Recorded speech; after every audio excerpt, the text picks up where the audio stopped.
Bhavnagar police તંત્ર 31મી ડિસેમ્બરને લઈને alert બન્યું હતું। જિલ્લા પોલીસ વડાની ઉપસ્થિતિમાં શહેરમાં ચેકિંગ ડ્રાઈવ હાથ ધરવામાં આવી હતી। 2024ના વર્ષનું છેલ્લો દિવસ પૂર્ણ થવાની સાથે લોકો દ્વારા નવા વર્ષની ભવ્ય ઉજવણી કરવામાં આવતી હોય છે। ભાવનગર શહેરમાં ઘોઘા સર્કલ, રૂપાણી સર્કલ, નીલમબાગ, કાળિયાબેડ પાણીની ટાંકી, નારી ચોકડી, ટોપ 3 સર્કલ સહિતના વિસ્તારોમાં પોલીસ દ્વારા ચેકપોસ્ટ ઊભી કરી અને 31મી ડિસેમ્બરની રાત્રે વાહન ચેકિંગ સહિતની કાર્યવાહી કરવામાં આવી હતી।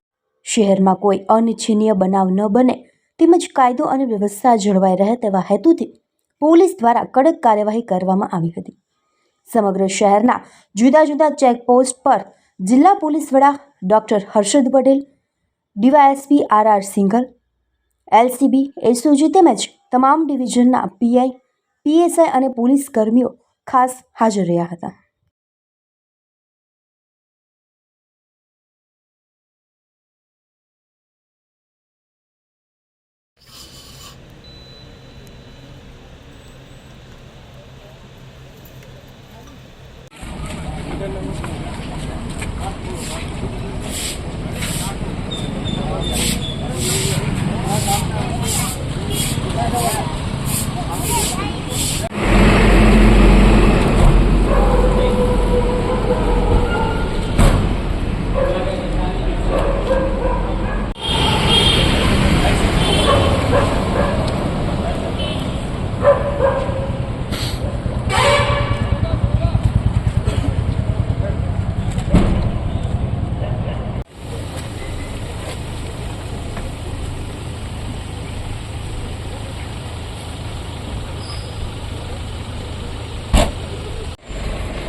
આજે 31 ડિસેમ્બર 2024નો દિવસ છે। રાત્રિના 12 વાગ્યા પછી નવા વર્ષની ઉજવણી અલગ અલગ જગ્યાએ ડાન્સ પાર્ટી અન્ય અગત્યના કાર્યક્રમો યોજાતા હોય છે। ખાસ કરી રોડ ઉપર ધૂમ સ્ટાઇલથી બાઇક ન ચાલે અને કેફી પીણું પી અને વાહન ચાલકો રોડ ઉપર ન નીકળે એ માટે ભાવનગર શહેર અને જિલ્લા ખાતે પોલીસનો બંદોબસ્ત ગોઠવવામાં આવેલો છે। ભાવનગર શહેર ખાતે 18થી પણ વધુ જગ્યાએ વાહન ચેકિંગના પોઈન્ટ ગોઠવવામાં આવેલા છે તથા 22 જેટલી જગ્યાએ પોલીસ બંદોબસ્તના ફિક્સ પોઈન્ટ રાખવામાં આવેલા છે। ટ્રાફિકનો કોઈ પ્રશ્ન ન ઊભો થાય એ માટે થઈ 9 અલગ અલગ રૂટ ઉપર ટ્રાફિક પોલીસ મારફતે પેટ્રોલિંગનું આયોજન કરવામાં આવેલું છે। ખાસ કરી રૂરલ પોલીસ સ્ટેશન જે છે ભાવનગર શહેરની આજુબાજુના તેમાં નિર્જન અને ઓછી અવર જવરવાળા જે રોડ છે ત્યાં ખાસ રીતે પોલીસના વાહનોનું પેટ્રોલિંગનું આયોજન કરવામાં આવેલું છે જેથી કરી નાગરિકોને કોઈપણ પ્રકારની અગવડ ન ઊભી થાય।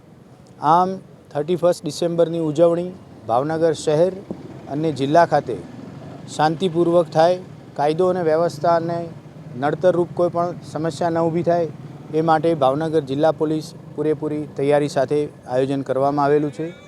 સમગ્ર બંદોબસ્તમાં 6 જેટલા ડેપ્યુટી એસપી રેન્ક અધિકારી, 60થી પણ વધુ police inspector, police sub inspector અધિકારીઓનો ઉપયોગ કરવામાં આવેલો છે। આશરે 600 જેટલા પોલીસ કર્મચારીઓ અને જીઆરડી હોમગાર્ડના જવાનોનો આ બંદોબસ્તમાં ઉપયોગ કરેલ છે। સર, આટલા દિવસો દરમિયાન કેટલા કેસ કરવામાં આવ્યા છે? કોઈ નશાયુક્ત કેફી પીણાના કેસો છે કે? છેલ્લા 10 દિવસથી કેફી પીણું પી અને વાહન ચલાવતા વ્યક્તિઓ વિરુદ્ધ ગુનો દાખલ કરવાની ડ્રાઈવ ચાલુ છે।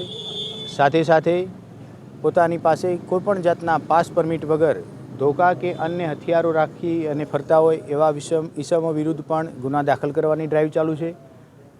એક અઠવાડિયાથી રેસિડેન્શિયલ હોટલ, ડોર્મેટરી અને ગેસ્ટ હાઉસમાં આઈડી વગર કોઈપણ અજાણ્યા નાગરિકો રોકાયા છે કે કેમ એ અંગેની ડ્રાઈવ ચાલુ છે। સમગ્ર 10 દિવસ દરમિયાનની 31 ડિસેમ્બર અનુસંધાને જે પોલીસ તરફથી ડ્રાઈવનું આયોજન કરવામાં આવેલું છે એના ક્યુમ્યુલેટિવ ફિગર આવતીકાલે મીડિયાને જણાવવામાં આવશે.